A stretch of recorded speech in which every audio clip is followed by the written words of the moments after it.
Живо. Как ще гледаме, направили сте тортички, морчки. Напри, бе, синче. А? Напри хубаво. Бива ви и за тортичка, а? Бива не, 80 години съм, ама бива ме още правим. Не ли? Ага. Как шоки изявате? Шо мастрафо иде по тортата? Шо му срав 9 яйца и 2 пециво и 2 винили и половин кило раси, мелен шикер, таков шикер, не знам да мерам колко. Ясно с ракатуро, не мерено, Не ли? по-старо. Аха.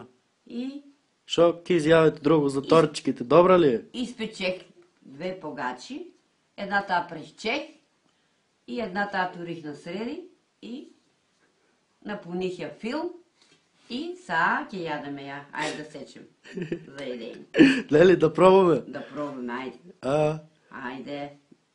значи хубава торта е. И? Бива ви за тортичка, за себе бива. Биваме за себе бива. Още ме бива. Кажавате тортичка, ке направите и направите, а? Направиме.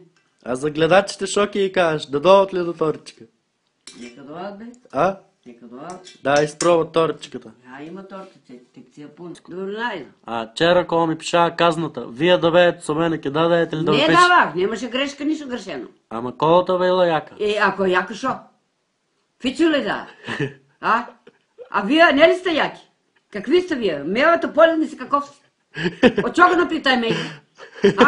Колко пари взимаш ти за каплата? Роско.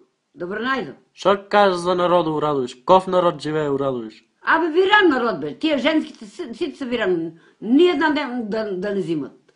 Нека стоят цари му. Защо? Оти одат пияни. Ей. Пият.